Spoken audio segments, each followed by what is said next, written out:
Defeating the Darkness, Part 1, The Setup. The throne room was packed. It was wall to wall, standing room only. Studies completed, observations made, and reports prepared, messengers arrived from throughout the kingdom. The king spoke. "I want to know where you've been, and what all you've seen from your perspectives." One by one, messengers from near and far presented their portfolios, discussed issues, and lobbied for their solutions. Gevair's homestead. "All is well," Gevair smiled to himself. "I have been blessed way beyond what I deserve." He had started small. He had had no great inheritance, for his father had barely struggled through life financially.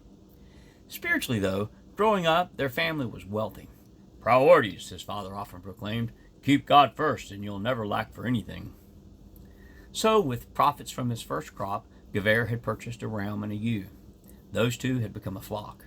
From earnings at the market, he had purchased a couple of head of cattle, and those had grown into a herd. He had bought and tamed land.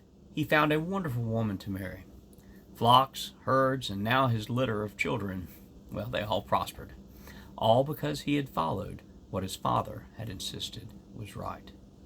He was profoundly grateful. He never missed an opportunity to thank God for all he had. He had worked hard, but so did other people, and their priorities not being the same, they had not been blessed as Gevair had. There was no question in his mind from whom all this goodness had come. Gevair made his way to his private chapel. He had a few minutes, and he wanted to spend them with the Father. He was just so grateful. And back in the throne room. "Your Most High Majesty," the words dripping off his tongue like honey with a bitter aftertaste, Ma'ashim took his place in front of the king. He was last, but that had been intentional. He took great pride in rocking the boat, and on this day he had finally concocted a way to get under the skin of the king. "So, waited till last, Ma'ashim? What's going on, and where all have you been?" "I've been following your commands, O my liege," dark undercurrents oozing unseen around his words.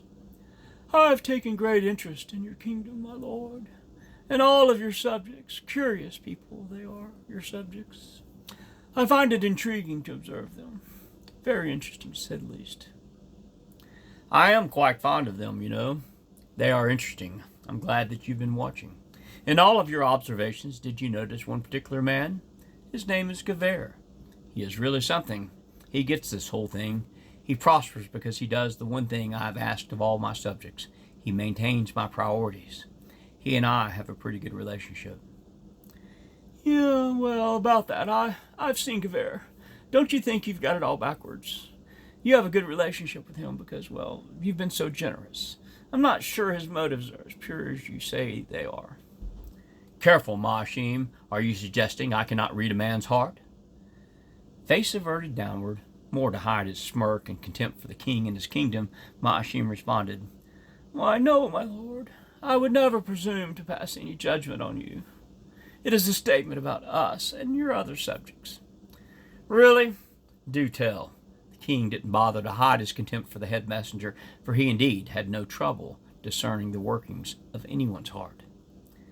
Bent upon delivering a personal blow to the king, Ma'ashim missed the verbal and nonverbal cues and continued with his machinations. "Ah, most exquisite one, your beneficence is so great, some of us here cannot see as you do, and we do not understand these great matters of the human heart. It's not so much about your discernment as our ability to understand your greatest achievement. We're simply looking to learn something of these great things, if you just could but show us. I don't see how Gevair could feel anything other than the way he does without all that you've done for him." "I provide for Gevair, and he is grateful. While I certainly appreciate his gratefulness, and it is an important part of our interactions, his gratitude is not the foundation of our relationship. I have faith in Gevair. If he lost everything, he would still be my loyal subject as well as my friend." Glee hidden behind the blank face, Ma'ashim reveled as he saw the proverbial trap tittering on the verge of snapping shut. "Your munificence knows his heart so much better than we. But are you sure?" That last question hung in the air with uncertain power. All other sounds in the hall ceased. All eyes in the room turned toward the king. Time stood still. No one had ever pushed so far with the king. Half of the room anticipated the sure reprisal from the king. The other half had grown curious during the exchange. Like Ma'ashim, they wondered to themselves, what would subjects like Gever do without the king's ample provision? What would he do if his fortunes were reversed? No one had ever seemingly taunted the king as this messenger had, but now the desire to know an answer permeated the king's throne room. For many, the desire was merely academic. For a few, they shared a distaste for how the king treated his subjects in general. They were servants desiring to be subjects, and maybe more. The king chuckled, not a necessarily happy one, with a severe look on his face. You will see a heart of faith and perhaps learn from it. Do what you will, but do not harm the man. And bam!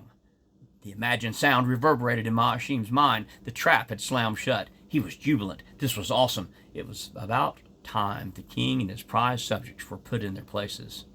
Not only would he shame them all, he knew a more significant battle was being fought in the minds of the ranks of messengers of the king.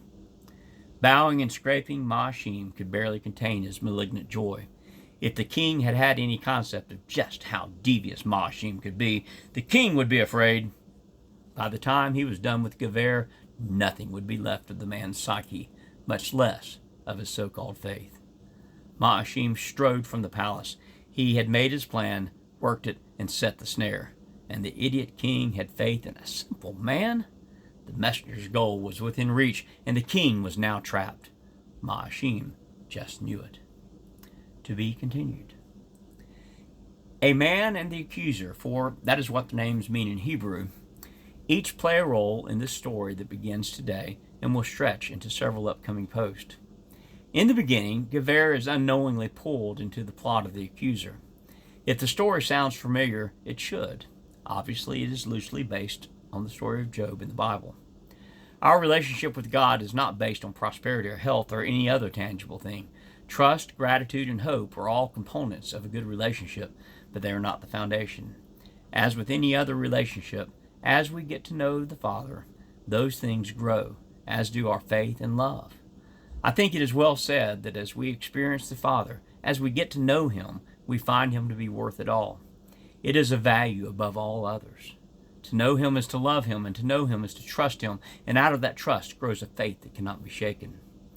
Faith is the sure knowledge that God will do what He says, because He has always done what He said He would do. We discover this to be accurate as we experience God.